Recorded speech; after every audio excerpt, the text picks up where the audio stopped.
Revenge with Karen. I knew something in me had cracked the moment I found myself scrubbing Danielle's name off yet another project I'd basically birthed from scratch.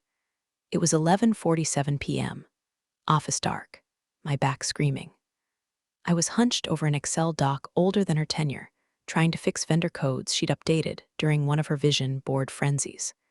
She turned a clean, color-coded procurement pipeline into a glitter-bombed apocalypse, complete with a pastel-colored emoji key. My name, gone, her name, top left corner. Danielle's Q4 innovation sprint. I stared at it, mouth dry. 8 years in this circus, and I still got to be the magician duct taping the tiger cage shut while the ringmaster posed for her daddy's LinkedIn. You ever work somewhere so long you start dreaming in Outlook calendar invites? That was me, Lisa, senior ops lead, though no one called me that. To them, it was, hey, can you fix this? Can you stay late? Can you cover Saturday? You're just so good at this. I couldn't possibly. I trained 3 entire departments, onboarded every exec assistant since 2017, and manually fixed a supply chain error once by calling a warehouse manager's mother because he'd ghosted us during fantasy football finals. The woman baked me cookies. Danielle took the credit. Don't worry, this ain't one of those I found her affair via Google Calendar stories. Nothing that spicy. Just your standard issue corporate grind, where the founder's daughter floats into leadership like she's allergic to gravity, and the rest of us are tethered to reality by crusty HVAC vents and expired printer toner. And look, before we go deeper into this tale of whiteboard betrayals and silent power plays, if you're listening and nodding because you are Lisa in your office, or you've got a Danielle 2 desks down, do us a solid. Hit that subscribe button, like the story. It's free, it helps the team, and it might just keep me from throwing this mouse across the room while I record the next one. Okay, cool, back to hell. Danielle wasn't evil. She was worse. She was inspirational, which meant she read 2 self-help books, started calling meetings touch points, and slapped the word agile on every crisis she caused. Example, she once ordered 300 units of the wrong barcode scanner, wrong frequency, wrong region, completely incompatible with our platform. Her fix: we'll use this as a teachable moment. My fix: calling procurement, lying about a data import error, and using my last favor with a distributor in Cincinnati to overnight the right batch. She didn't even know what happened. She thought the warehouse elves just pivoted. The real issue: she was protected. Danielle could have driven a forklift through the server room, and the founder, her dad, would have just blinked and said, she's learning. Meanwhile, if I misfiled one invoice, the finance team would pop out of the drywall like gremlins screaming about audit trails. And so I endured, because people like me always endure. We're the just let me handle it types. The ones who bring their own Advil to staff retreats. The ones who know the printer IP address and where the bodies are buried. But a funny thing happens after 8 years of swallowing your pride, your weekends, and every half-baked executive brainstorm that blows in from HR like a fart in a conference room. You start to get real quiet. Not the calm kind, the volcanic kind. The kind of quiet that makes the office plants lean away from you just a little. I started counting, not just hours worked, but tasks absorbed, crises diverted, promotions passed over. Every time Danielle flubbed something and I bailed her out, I logged it. I had a folder, a very boring, very legal-looking folder. And then came the Saturday that snapped it. I was on my 3rd energy drink, hair in a claw clip I'd had since the Bush administration, trying to reconcile delivery logs because Danielle forgot to confirm shipment windows before a site launch. And not just any site, the Q4 flagship launch, when she called her strategic masterpiece in front of the board. The one she hadn't touched since the kickoff Zoom. When I texted her about the delay, she responded with, "Can this wait? I'm out with my mindfulness group 2 Hearts Mindfulness." That's what she had. Meanwhile, I had a tension headache and a spreadsheet full of vendor rage. That Monday, I asked for a raise. I didn't bring it up during a meeting, didn't barge into her glass corner office with a soapbox and a manifesto. I just asked for 15 minutes. She sighed, pulled out a kombucha, and waved me in like I was a solicitor at her doorstep. And that's when she said it. "You're being selfish, Lisa. This isn't about you. We're all sacrificing." She said it like I'd asked for her kidney. Like I wasn't the reason her masterpiece hadn't become a class action lawsuit. And I didn't argue. I didn't cry. I didn't even blink. I just smiled. "You're right," I said. "Thanks for your time." Then I walked out, not out of the building, out of the game, and nobody noticed yet. But that silence you're hearing, that's the sound of the gears starting to grind. Not because I stopped working, but because I stopped saving. She didn't even look up from her damn phone when she said it. Spent the whole weekend sorting out the warehouse mix-up she'd caused by greenlighting a bulk order without checking inventory levels. We had 4 pallets of obsolete product scheduled to ship out to a VIP client, and I was the one calling in favors at 2 a.m. on a Saturday, while she was Instagramming her chai latte from some minimalist cafe that probably spelled weekend without the vowels. Come Monday, I asked for 10 minutes. Sure, she mumbled, clicking her keyboard like she was defusing a bomb. Just make it quick. I've got a Zoom in 6. She was seated in the office she'd reimagined after her last self-discovery retreat. Plants that were somehow already dying, a rug that looked like it cost more than my car, and one of those desks that can rise on command like it's got performance anxiety. I didn't rehearse a speech. I wasn't dramatic. I just laid it out. Told her that after handling back-to-back emergencies, including 3 of her own scheduling disasters, I thought a raise was overdue. Nothing crazy. Just enough to reflect the scope creep she conveniently ignored every time she delegated something into the abyss. I framed it in terms of retention, sustainability. Hell, I even dropped in a line about my loyalty to the company. The whole thing was measured, professional. And that's when she said it. She glanced up, briefly, and tilted her head, doing that squint-smile combo like I was a toddler trying to recite algebra. Then, you're being selfish. It hung in the air like stale perfume, the kind that gives you a headache before you realize it's poisoned. This isn't about you, she added, like she was solving world peace. We're all sacrificing right now. I'm sacrificing too. Oh, was she sacrificing in those rooftop yoga sessions, during her restorative wine tastings that somehow made it onto the company card as wellness mentoring? I was sacrificing sleep, dignity, and the cartilage in my knees from stress pacing around our cursed copier. But I didn't lash out. I didn't even flinch. I just nodded, like a waitress hearing a bad tipper say, "Keep the change." "You're right," I said, and I walked out. Not out of the building, mind you. I still had deliverables. I still had an inbox full of flaming trash Danielle had lovingly set ablaze. But I walked out of that room like something inside me had finally died, and good riddance. The part of me that clung to the idea that hard work would eventually get noticed. The part of me that thought maybe, just maybe, I'd earn a real seat at the table. You ever have that moment where your body goes on autopilot, but your brain's already 30 miles down the road, torching the exit signs? That was me. I smiled at the receptionist on the way back to my cubicle, said hey to Mark from IT, even helped one of the new hires log into the portal, and the whole time I was clocking what would change. First, I'd stop logging in after 5 p.m.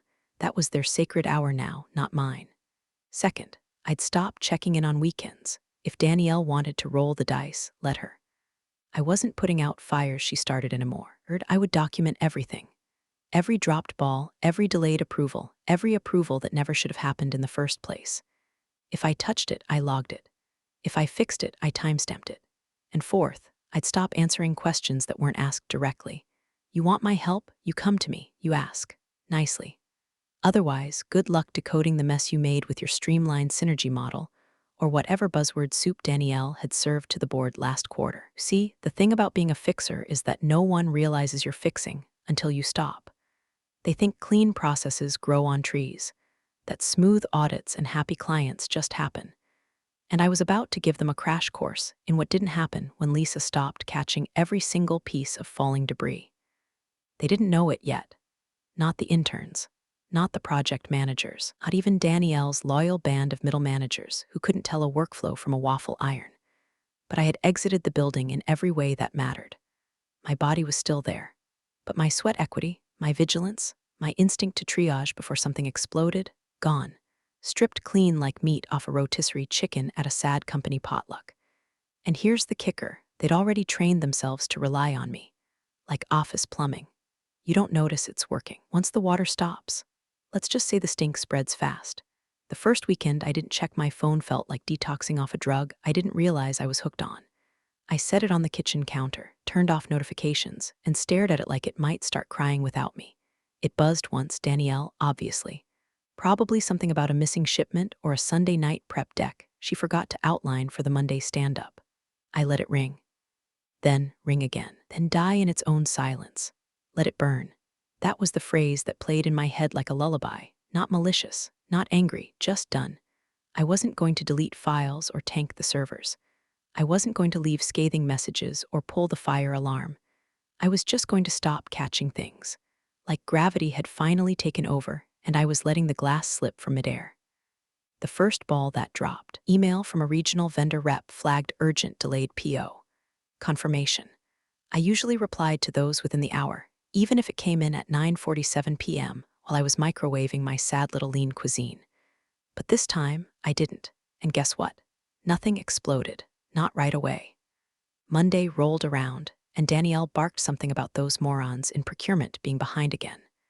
No one looked at me. No one realized I was the airbag that didn't deploy. By Tuesday, a junior project coordinator was asking where the updated onboarding doc was for a new vendor portal.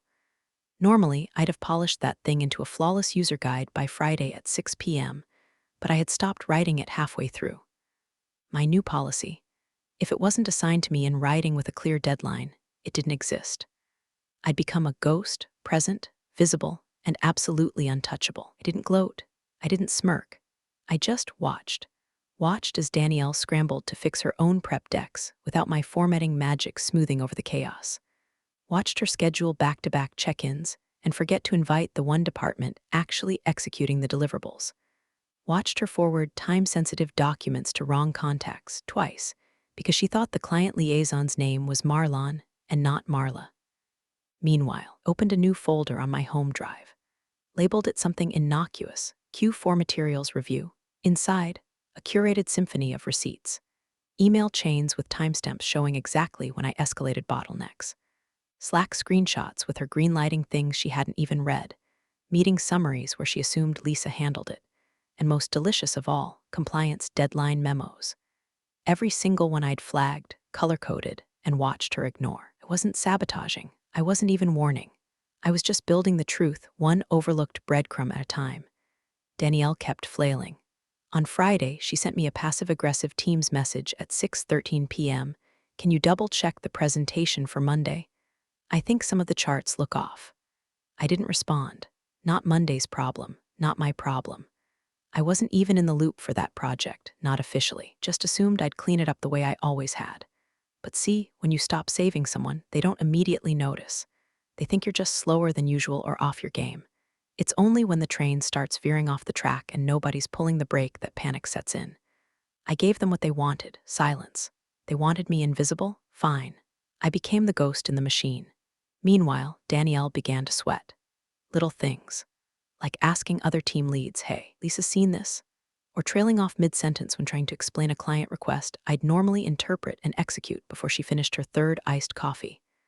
One of the interns popped by my desk and whispered, hey, I think Danielle's freaking out. She kept asking where you were Friday night. I smiled politely. At home, I said, where I belong, and then back to work. Quiet, precise, detached. Every move I made from then on was deliberate. If she asked for something, I fulfilled it exactly as written. No padding, no polish, no psychic intuition to fix what she didn't know was broken. The shock hadn't hit them yet. That's the thing about offices, they can coast on inertia for a while. Momentum from the last person who gave a damn can carry everyone a few extra feet before the engine stalls. But I knew where the cracks were. I knew which duct tape patches were mine and which fires were quietly smoldering under the floorboards. When the smoke started creeping in, I'd have the receipts, neatly labeled, time-stamped, and very, very permanent. Monday hit like a hungover freight train. The kind where the office lights feel too bright, the coffee tastes like burnt rubber, and everyone's walking just a little too fast for no reason, like they know something's wrong but can't name it yet. Danielle came in late, not I overslept late. Not even traffic on I-70 late. This was the kind of late that shows up wearing oversized sunglasses and stress sweat already pooling under the arms of a blazer. She clearly didn't steam. She beelined to her desk without her usual parade of greetings and good energy, only morning affirmations. The vibe? Less girl boss and more Vegas blackjack dealer 5 minutes before shift ends. 10 minutes later, her voice cracked across the floor like a fire alarm. Where's the Carson shipment report? Could hear the panic vibrating under the surface. Like a balloon stretched too tight. The shipping lead, Rachel, poked her head into Danielle's office. The Carson units didn't ship. The PO was never finalized with the carrier. Danielle blinked. What? Lisa was handling that. And right there, right in that one breathless sentence, you could feel the floor start to tilt. Rachel, bless her, didn't flinch. She just said, Lisa doesn't work weekends anymore. Said she was stepping back from off-hours ops. Danielle froze. You could practically hear her blinking. I thought she was looping in the warehouse team. She told us to direct those to you moving forward, Rachel replied, matter of fact. That's what you asked, right? No reply. Danielle's jaw moved, but words were apparently still loading. Now, a normal boss, one with a basic grasp of responsibility, might have taken that as a wake-up call. But Danielle brushed it off like lint from a power suit. Fine. I'll check with procurement myself. Except she didn't know who was managing procurement this cycle. Because I had shifted the request queue before I withdrew, rerouting inbound queries directly to department heads. She never noticed. Thought it was just another streamline initiative she vaguely remembered approving during her combustion-induced strategy high. So when she went to follow up, she found the Slack thread archived, the email thread looped without her, and the shipping timeline logged in a folder she didn't have access to because she downgraded my admin permissions 2 weeks ago, thought she was being proactive. Cracks. Tiny at first. The warehouse team was confused about an updated label format she never signed off on.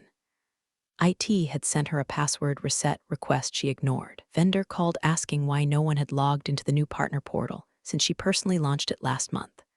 Spoiler, she never did. I did, quietly, while she was busy selecting mood board aesthetics for the company holiday branding. Meanwhile, I sat 3 rows away. Calm, composed, fingertips gently dancing across my keyboard as I reviewed contracts I used to vet for her, redline for her, summarize into cute bullet points for her board decks. Not anymore. Now she had to read, really read, not skim and forward, and it showed. At 10:23 a.m., she paced by my desk, twice, didn't stop, didn't speak, just hovered, like a wasp circling a soda can. Finally, she leaned against a support pillar and lobbed it in casually. Hey, did you happen to see that Carson update over the weekend? I didn't even look up. Nope, I said. Reassigned that one, remember? She blinked again. That was starting to become a theme. Right, of course. Just making sure it didn't get stuck in the pipeline. I smiled. The kind of smile you give to a raccoon digging through your trash at 3 a.m. Polite, patient, but definitely not inviting conversation. Later that day, a junior analyst asked if I'd be joining the Thursday budget pre-meeting Danielle usually dragged me into. I told her I'd been removed from that thread. Not my lane anymore, I said with a shrug. The analyst nodded slowly. Yeah, things feel a little out of sync this week. Just wait. Because see, the wheels hadn't come off yet.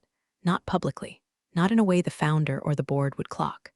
But those little shudders, the out-of-office pings, the missed status updates, the slight delay in logistics, they were starting to compound. And Danielle was still playing pretend.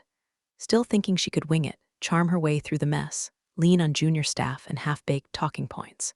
She hadn't realized yet that I'd quietly removed the safety net, that the tightrope she was dancing across now had no bottom. And the best part, she thought she was still in control, thought she had time to regroup, reframe. She didn't realize the rope was already fraying. And Monday was just the warm-up, was buried on page 7 of a PDF no one read. A little bullet point at the tail end of a reorg memo sent out during Q3, the kind of corporate clutter people skim while stress-eating almonds and wondering if their badge still works after lunch. The memo said, in bland, HR-massaged language, that compliance operations oversight would shift under Danielle's strategic leadership to align with forward-facing objectives.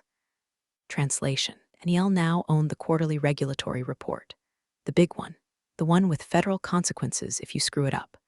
The one I'd handled solo for 8 years without a single late filing or flagged audit. No one asked me about the change. No one clarified what oversight meant. I didn't protest, didn't even email back. I just highlighted the deadline on the team calendar, same day as always, October 18th. And then I waited. She didn't see it. Or if she did, she didn't understand what it was. Danielle's idea of compliance was using a password longer than 1234. She thought filing meant uploading a JPEG of a signed napkin. And then she did something so magnificently stupid, it almost made me nostalgic. She scheduled the company-wide Q4 product demo for October 18th. Same time slot, same room, same bandwidth that the compliance servers needed for encrypted submission. She called it the vision reveal, sent out invites with confetti gifts, included a hashtag, and not a single soul stopped her. Because that's the thing about corporate inertia. When someone at the top says jump, everyone below just tries not to land on each other's throats. I watched the chaos bloom like mold. Marketing scrambled to prepare last-minute mock-ups. Sales started inviting clients.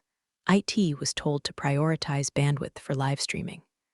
No one, not one person, asked about the compliance file, which was due by end of business that day, to the state regulator, via a secure, two-factor authenticated portal that locked at 5 p.m. sharp, and that portal required 3 levels of attestation from execs, finance, and operations, none of whom had been looped in, because Danielle didn't know that portal existed, because Danielle had never once been inside that part of the job. But I had. I left it all right there for her. Everything she needed, the flagged emails, the historical submission guides, even a beautiful folder on the shared drive labeled Compliance Q4 Prep. She never opened it. I know. I checked the access log. Instead, she spent that week rehearsing her vision reveal like it was a TED talk. She paid a freelance designer $2,000 for branded slide deck. The intern print oversized glossy posters with slogans like Accelerate the Now. She even ordered catering, mini tacos, and green juice on the company card. Meanwhile, I sat quietly, watching the minutes tick by. Finance pinged her on Tuesday. Need your signature on the attestation form for Q4 submission. She replied, "What's this for again?" Silence. Then on Wednesday, legal reached out, confirming you're submitting by Thursday EOB. She didn't answer. Was too busy rehearsing a slide about disrupting paradigms. That Thursday morning, she walked into the office like a prom queen about to unveil her big surprise. Hair curled, shoes impractical, voice shrill with anticipation. She passed me in the hallway. "You coming to the reveal?" she chirped. I looked up from my screen. "Can't, got a thing." "Oh," she said, slightly deflated. "Okay, wish you could see it. It's going to be pivotal." I nodded. "I'm sure it will be." 2:15 p.m., while she was mid-speech in front of half the company and several board clients on Zoom, the compliance portal pinged her inbox. Final submission required by 5 p.m. Status: incomplete. She didn't see it. At 3:12 p.m., the state regulator's rep emailed the executive distribution list. Friendly reminder, Q4 filings close today at 5 p.m. Please ensure all sections are complete and signed. Danielle didn't see that either. She was busy doing a live poll about brand alignment. By 4:03 p.m., the finance lead walked by my desk and muttered, "Is Danielle submitting compliance today?" I gave him the most noncommittal shrug I could manage. "Wasn't reassigned to me," I said. He nodded, walked off. Fast. At 4:26 p.m., I watched her come out of the conference room, flushed from applause, holding a half-eaten mini taco. That's when her phone buzzed. Once, twice, then 3 times. Rapid fire. She glanced at it, confused, then she stopped walking. The blood drained from her face like someone had opened a valve. She looked up, straight at me. I didn't say a word, just tapped my keyboard. Quietly, rhythmically.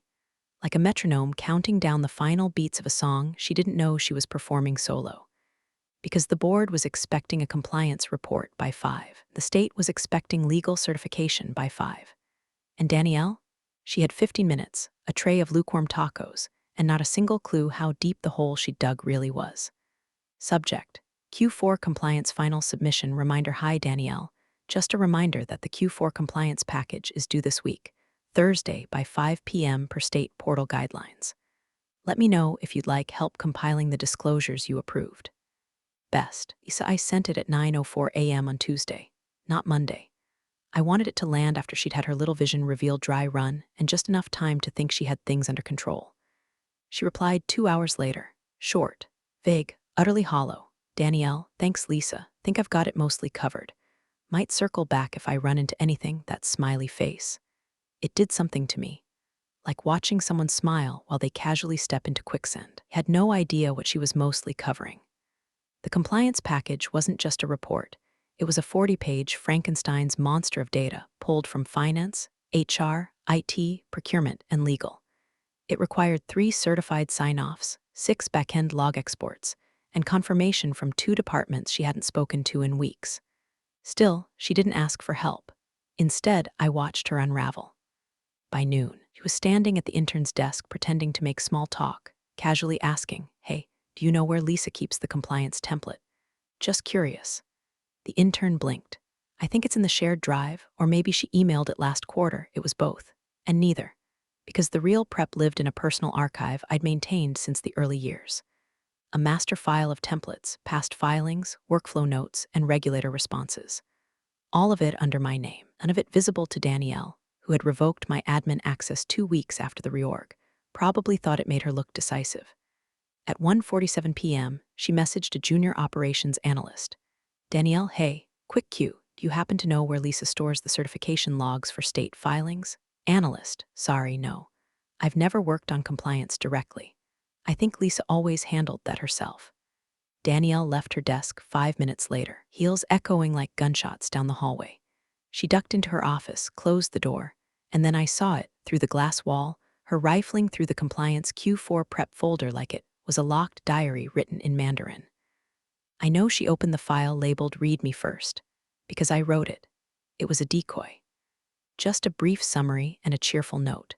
For questions about submission timelines, contact your compliance lead. Smiling face with smiling eyes, she stared at her screen like it had personally betrayed her. By 2:30 p.m., she'd pulled Jenna, a bright but very green team assistant, into her office.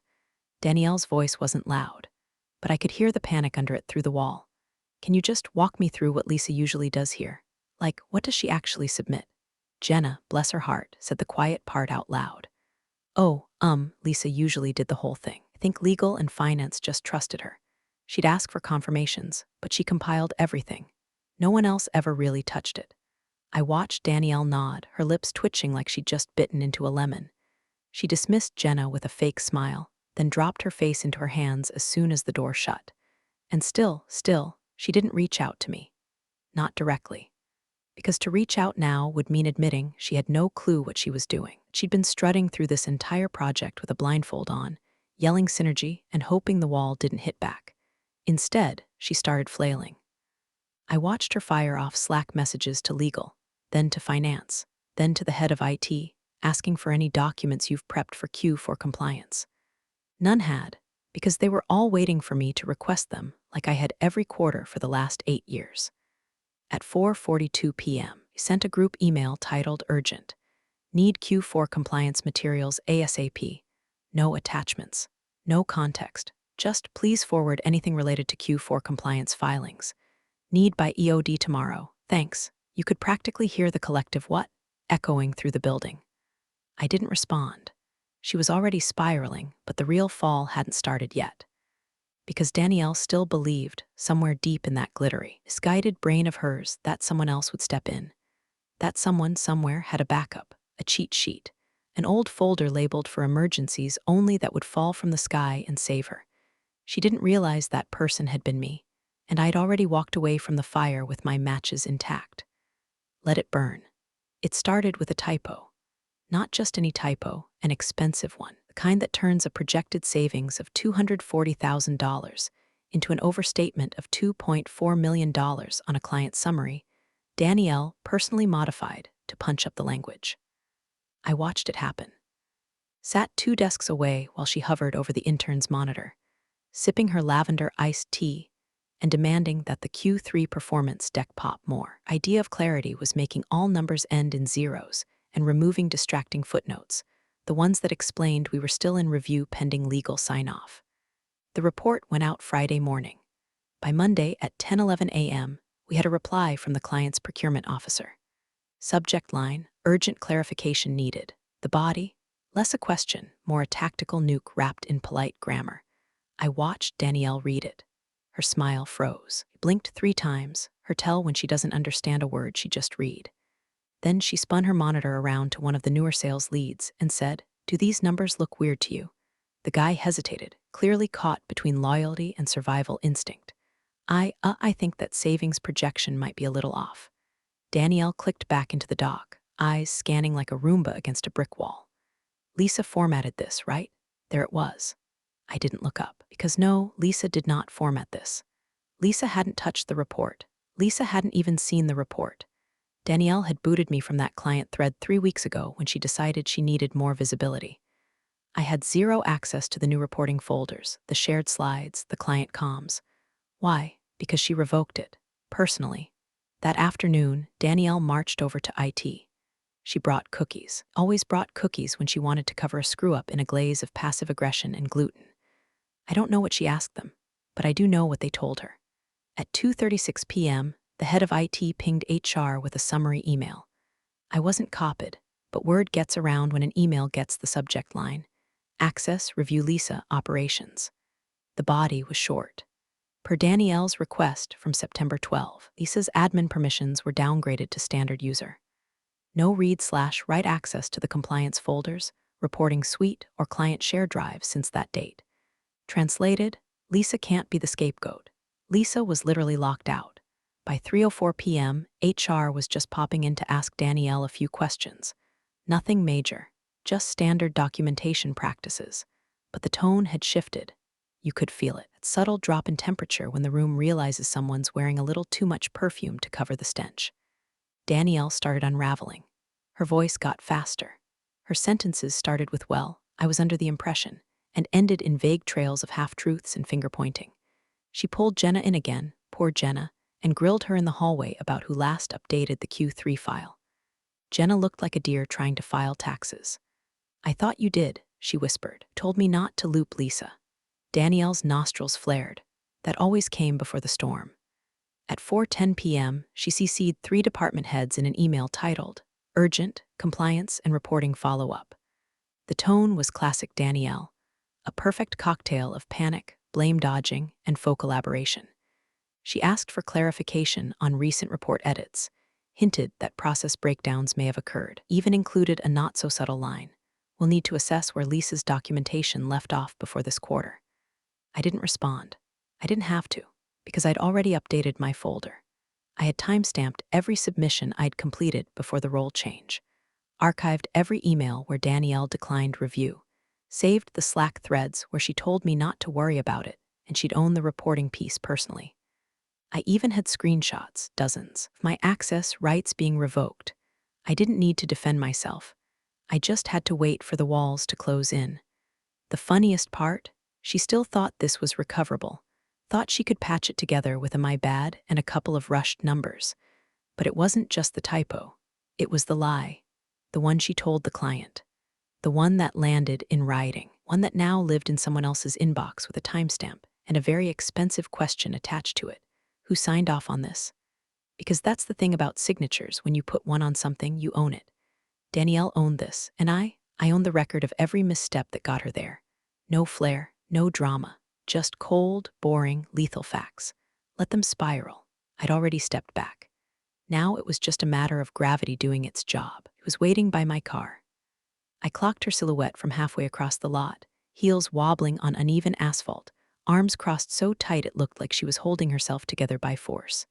Danielle, looking less like an executive and more like someone halfway through a breakdown at a Ross Dress for Less. I didn't say anything at first, just kept walking, keys in hand, coffee still warm, purse over my shoulder. I hadn't even clocked out yet. Just took a short walk to breathe, reset, be alone with my thoughts before the real fireworks tomorrow. She took one hesitant step forward. "Lisa, hey, do you have a second?" I stopped a few feet from her. No expression, no smile, just quiet. I didn't realize it was this serious," she said, voice cracking at the edge. "Okay, I didn't know you were handling all of it, like the whole compliance thing." I tilted my head. "You never asked." She blinked. Hard. That one sentence hit her deeper than she expected. "I thought it was just templates and reports, and I don't know. I thought legal was helping, and Jesus." She trailed off, hand twitching like she wasn't sure whether to fix her hair or punch a ghost. I waited. Let the silence do what it does best. "I know you're upset. I know she sucked in a breath, messed things up. But can you come back in, just for today? Just to get through this filing, please?" And there it was. Word I'd waited to hear for weeks. Please. But it didn't land the way she thought it would. Because at that point, it wasn't about punishment. It wasn't about revenge or even redemption. It was about recognition and the absence of it. I stepped closer. Just enough so she had to look me in the eye. "You said I was selfish," I said softly, "so I've been taking your advice." She opened her mouth, closed it. Her mascara was clumping at the corners. Her blouse, once immaculately tucked and steamed, was askew. A hint of desperation clung to her like body spray from a department store tester bottle. "You don't understand," she whispered, glancing around the lot like someone might be watching. They're going to kill me in that meeting. The board, legal, HR. Everyone's asking for things I didn't even know existed. I stayed quiet. She took a half step closer. I don't care about the demo anymore, okay. I don't care about the vision deck or the stupid tacos or the hashtags. I just need the report. I need to survive tomorrow. That was the first honest thing she'd said in months. But it was too late. You downgraded my access, I replied, tone flat. You cut me out. You assigned me mentorship duties like I was a librarian in a middle school. You didn't just push me aside, you made sure I couldn't fix anything even if I wanted to. She looked down, voice shrank. I didn't think it would get this far. It always gets this far, I said. You've just never had to deal with the fallout. A car alarm chirped 2 rows down.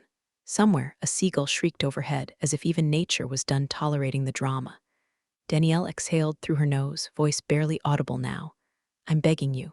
That part almost got me. Almost. But I thought about every Sunday night I'd lost. Every canceled dinner. Every quick favor that turned into an all-nighter. Every time I stayed silent while she took credit for things she didn't understand. Every moment I felt invisible in a room full of people applauding her PowerPoints while I carried the entire operational spine of this company alone. So I looked her in the eye. And I said, good luck tomorrow. Then I got in my car, closed the door, started the engine. She didn't move, just stood there, wilting in the autumn wind, like a party balloon 4 days after the birthday. I didn't look back as I pulled out, because tomorrow wasn't mine to fix. It was hers to survive, and from what I'd seen, she didn't stand a chance. The conference room was too quiet. You could hear the hum of the server system, the gentle tap of someone's pen against a legal pad, the occasional cough trying to fill the dead air. 12 chairs filled, 1 projector humming, Danielle standing at the head of the table with a half-finished slide deck, and a look on her face like someone had just asked her to disarm a bomb with a grapefruit spoon. The title slide still said Q for Vision Summary. She hadn't even changed the file name. Let's jump in, she began, voice tremoring like a wet violin string. So, the compliance filing, I've compiled most of the data streams. I think we're on track to finalize pending final verification. It was nonsense, and everyone in that room knew it. The founder sat near the end of the table, arms crossed, not a single emotion crossing his face. The legal director scribbled something, stopped, looked up, then scribbled again harder. The auditor, an external consultant named Perez, adjusted his glasses and leaned forward. Danielle, he said, voice calm but blade sharp, can you provide the sign-off logs? Attestations from finance, IT, legal? Danielle swallowed. I believe finance was in process with the attestation, but we had a minor delay due to bandwidth issues, and Perez cut her off, polite but brutal. It's a digital signature portal. Bandwidth's not a factor, a beat, right? No, yes. I just meant the alignment process has been a little out of sync, but I've got preliminary approvals on email. She clicked to the next slide. It was blank, not even a template, just a white void mocking her. Perez folded his hands. Can you clarify which teams submitted their components? Danielle looked at the founder, then at the floor, then at me. Yes, I was there, seated quietly against the back wall like an afterthought, technically not on the invite list. But someone with enough pull had forwarded me the calendar event. No one questioned my presence. No one asked me to leave, because they all knew. Founder reached into a slim folder on the table in front of him, pulled out a stapled packet. 12 pages, my email, sent the night before. Subject line, for tomorrow's review Q4 compliance overview. Inside, a detailed timeline of every deliverable, color-coded tables showing handoff dates, missed deadlines, and unacknowledged follow-ups. Screenshots of Danielle's declining access to systems she didn't understand. Slack transcripts. Email headers. Neat archive of the entire implosion, wrapped in bullet points and quiet precision. The founder didn't speak for 30 seconds. He read the first page, then the second. Then he looked up, straight at Danielle, and finally broke the silence. Why didn't you ask Lisa for help? She froze. Her lips parted, but no words came out. She blinked. Once. Twice. I was told. He held up a hand. Danielle looked at me again, desperate now. Small. Smaller than I'd ever seen her. I stood up, smoothed my blazer. She said I was selfish, I said, voice steady. No one else spoke. The founder lowered his hand. Perez looked at Danielle. Legal cleared her throat. Danielle didn't cry, not yet. She just looked down at the table like it might crack open and swallow her whole. And in that moment, standing at the back of the room, silent witness to her own unraveling, I felt it. Not triumph, not revenge, just the weight of silence shifting. I had spent years being invisible, being helpful, being the fix-it machine that never broke, never paused, never said no. And now I was just a woman with receipts and a front row seat to a fall no one could stop. Danielle didn't finish her deck. The meeting ended early. No applause, no questions, no eye contact. Just a room full of people who finally saw her for what she was. And me? I didn't need a mic drop. I'd already spoken the only words that mattered. Thanks for joining the fun, you office survivors. Subscribe for more switch-flicking drama. Let's make your former coworkers sweat.